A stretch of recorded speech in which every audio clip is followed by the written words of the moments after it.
First off, we wanted to show the colors we are using for our project. As you can see, we are trying to experiment with the use of colors to affect the mood of our animation and game. The first image is purposely colored with rich and vibrant colors to show that the situation is normal. However, in this second image, we try to create a very eerie feeling. This way we can make the situation more believable. Our story begins with an animation. We begin our story in a wide-angle view of the village, which serves as an establishing shot. Like every normal day, Albert is walking through the village on a sunny day. Then suddenly, Albert notices that a man is leaning against the railings on the second floor and accidentally knocks over a flower pot, which will hit a person below if he doesn't do anything.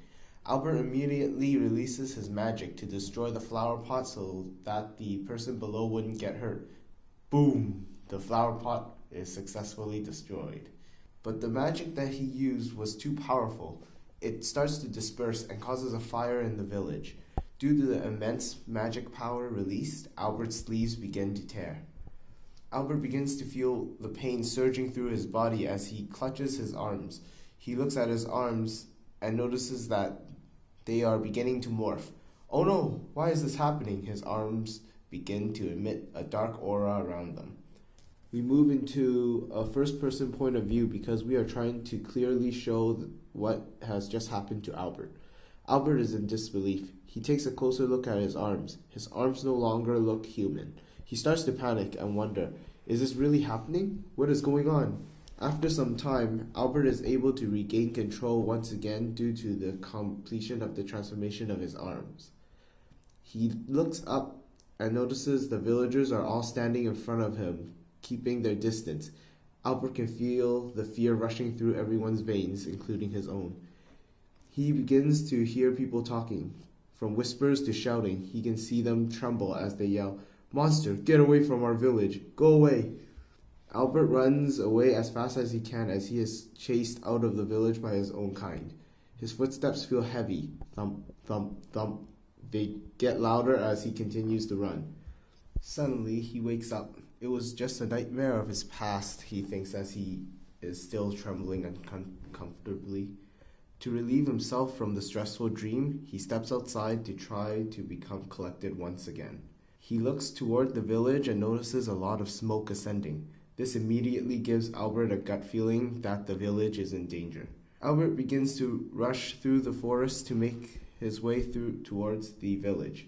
He refuses to use his magic to get there faster due to the fact that he is afraid that he can't control it.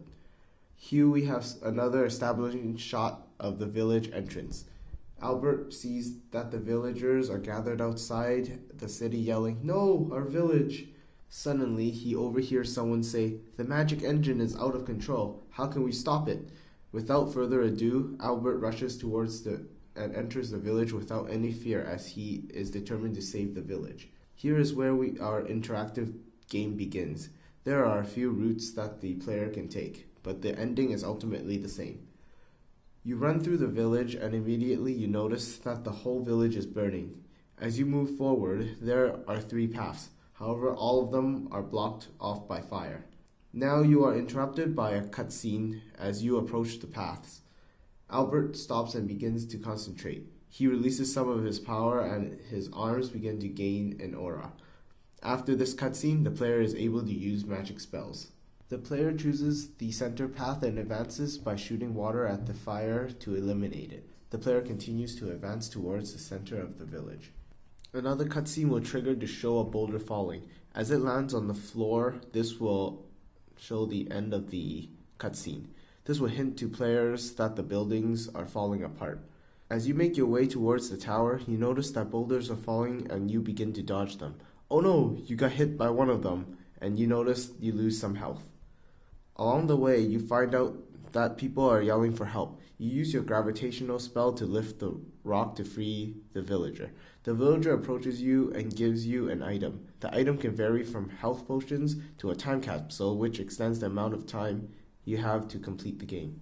As you continue to make your way towards the tower, you notice that the street is very dark and eerie. You can barely see a thing. On your right, you see a blinking switch. You head over there and use your electricity spell. This allows you to light the street and continue on.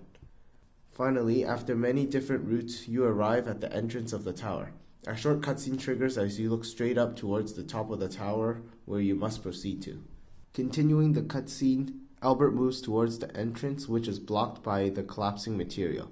This triggers the use of your last spell, which allows you to summon swords to obliterate any obstruction that allows you to advance. You have finally entered the tower and you start to climb it by jumping. However, you soon realize that it isn't easy because you have to make use of all your skills.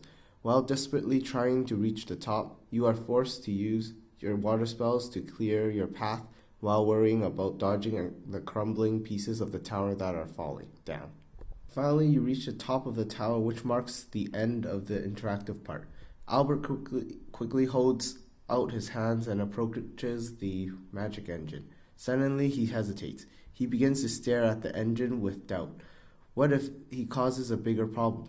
What if the situation becomes worse than it already is? Now we have a flashback of his past because he begins to think of the past of what happened when he couldn't control his magic. However, this doubt disappears quite quickly. Believing that he is the only one that can save this village, he moves towards the engine. His fears begins to disappear and he becomes determined to stop the engine. He cannot dwell on the past of how he frightened all the villagers. He puts his hands on the magic engine and begins to absorb all the magic that is released. Unfortunately, the magic is too much for him to handle. He notices this and he slowly turns his body to stone. This way, he can contain all the magic within him and trap it. Then a quick fast forward, which includes a transition from night to day. The villagers begin to gather around the stone statue of the person who they once feared and called a monster. The wizard they once hated has become a hero for the village.